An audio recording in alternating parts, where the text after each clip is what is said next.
Колледж жөнүндө кыскача айтып берсеңиз.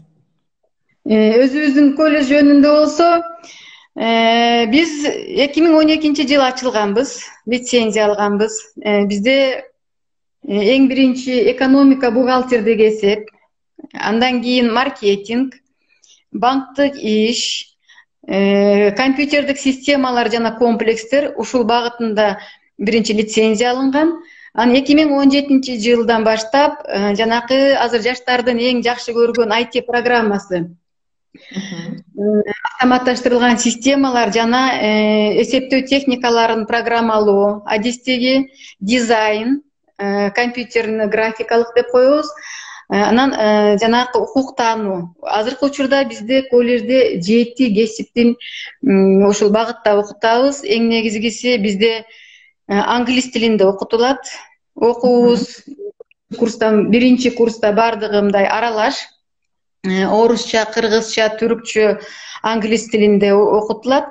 Экинчи курстан баштап бардык жанакы кесиптик, адистик сабактардын бардыгы тең англис тилинде жүргүзүлөт. Бизди колледжди окуп бүткөндөн кийин бүтүрүүчүлөрүбүз бир гана кесиптик албастан, мен дагы кайталайын, жогорку деңгээлде англис тилин окуп чыгышат. Ошо англис тилинде сурайын дедим элем. Башкаларга да кызык болот болуш керек. Деңгээлин кандай аныктайсыңар? Башында даярдайсыңарбы? Англис тили 0 деңгээлиндеги балдар барса дагы алып кете алышабы окууну? Абдан жакшы суроо, Наргиза, рахмат.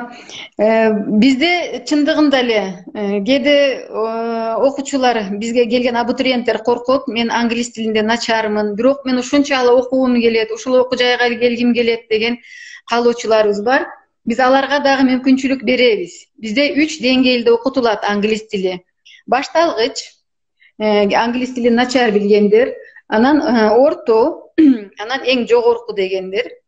Жогоркуга жанакы Сапат мектебиндеги Чыңгыз Айтматов, Айчөрөк, Билимкана ошол эмеден келген күчтүү мектептердеги.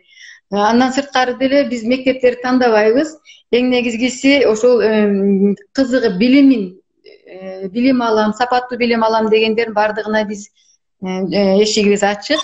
Биринчи баскычтагы жанакы башталгыч англис тилин жаңы үйрөнүп аткан студенттерибиз биринчи курстан 1 жумасына 12 саат окушат.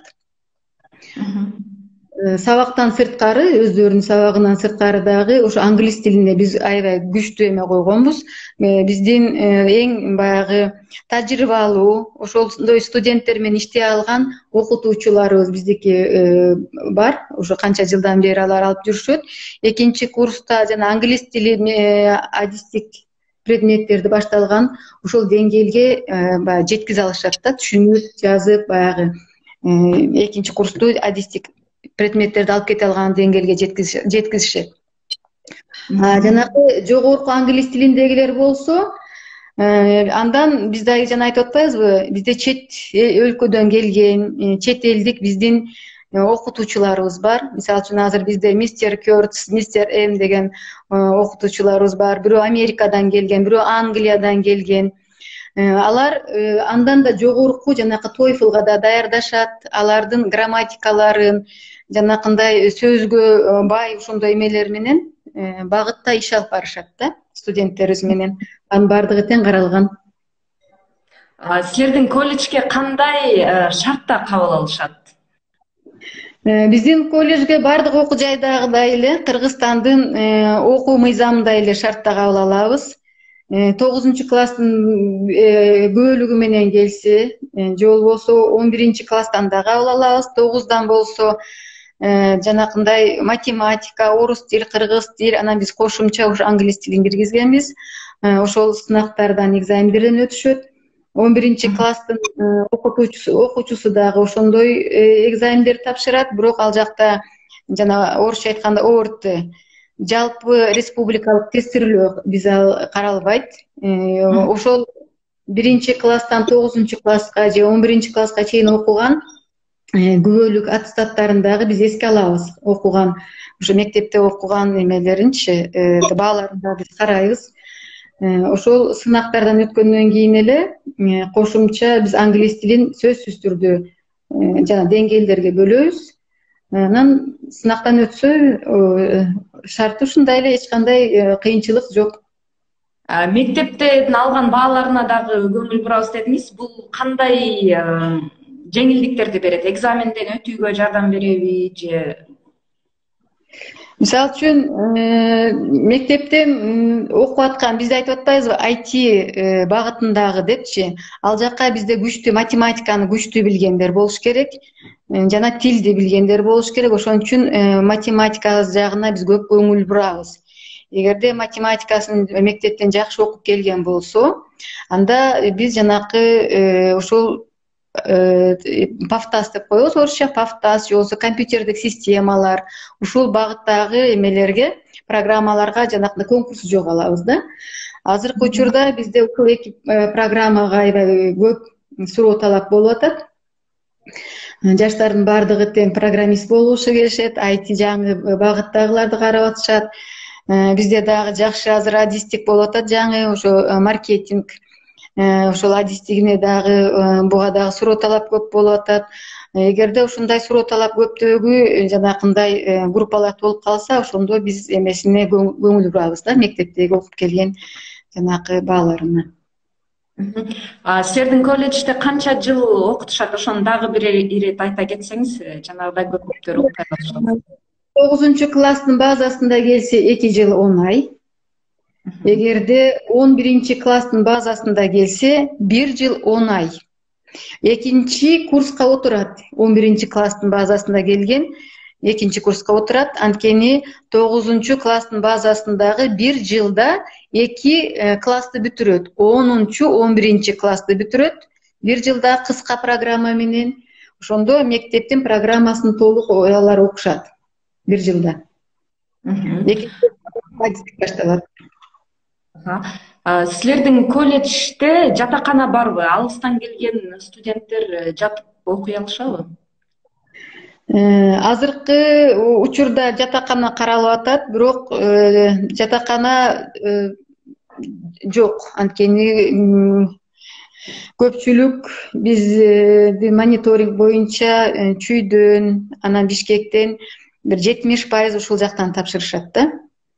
Чүйрүн, алыстан келгенден Ош, Жалал Абадтан бир 20% ушул жактан келишет. Калгандары Көл, Талас, былтыр Нарындан келишти биринчи жолу. Биз абдан кубанычта болдук нарындыктар келгенде. Азыркы учурда жатакана каралып атат алыстан келгендерге. Бирок мурункулар үйлөрдө эле жашашты да. Түшүнүктүү. Колледжде бүтүргөндөн кийин университетке кандай шартта кабыл алат? Биз былтыр 9-класстын базасында биринчи бүтүрүүчүлөр болду бизде, экономика менен компьютердик системаларда.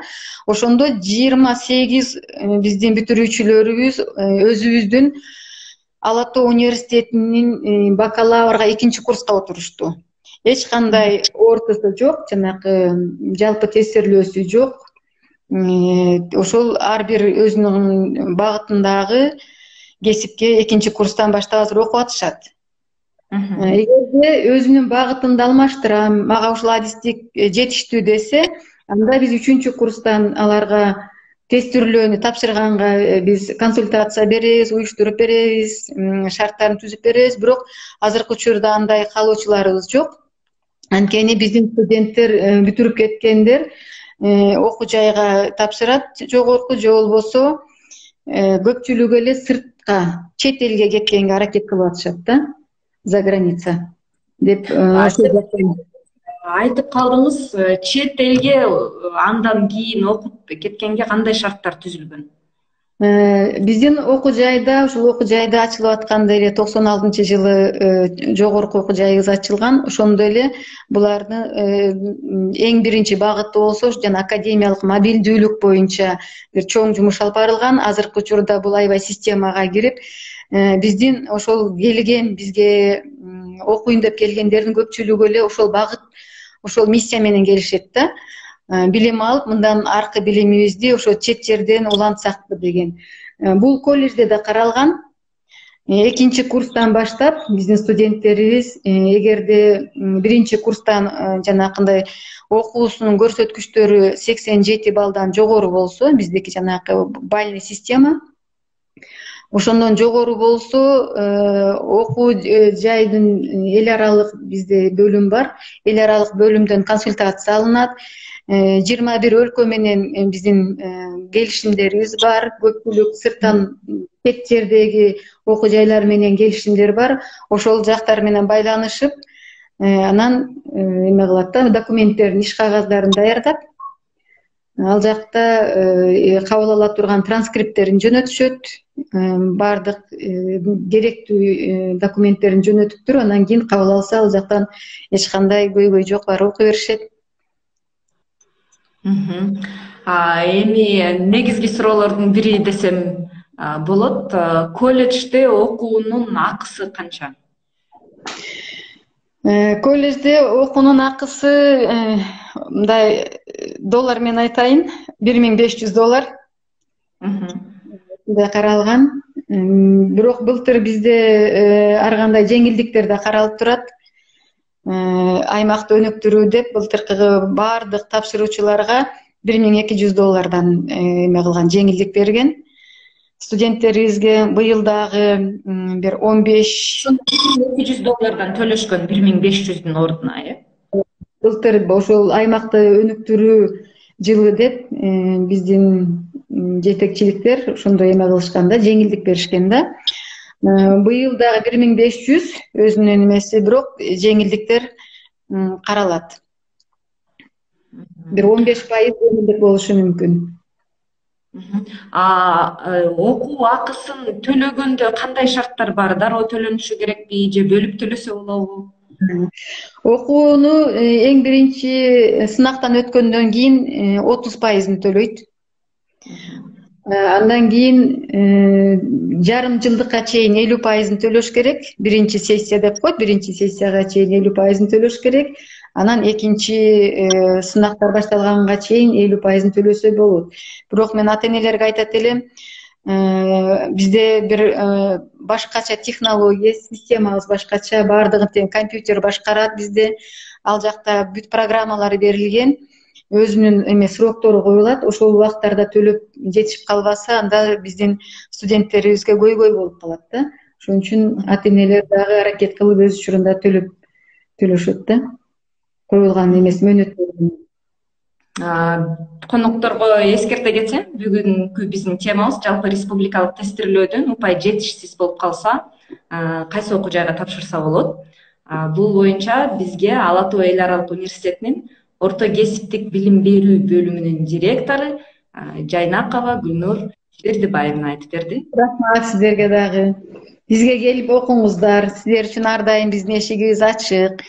Эгерде сапаттуу, жакшы билим алабыз, англис тилин жогорку деңгээлде бүтүрүп ата-энебизге жардам беребиз. Бир гана ата-энебизге эмес, ошол Кыргызстандын келечегине дагы салым кошобуз деген билимге муктаж болуп, аябай өзүн изденген жаштар келсе, биз ар дайым силер менен иштегенге, силерге билим бергенге биздин жааматыбыз, биздин окуу жайыбыз даярбыз. Силерди күтөбүз. Сизге дагы рахмат, Наргиза. Бүгүн абдан жакшы жолугуу болду окшойт. Баарыңыздарга рахмат. Жакшы аман эсен туруңуздар. Рахмат, сиз дагы жакшы туруңуз. Бардыгыңарга чоң рахмат. Сак саламатта болгула.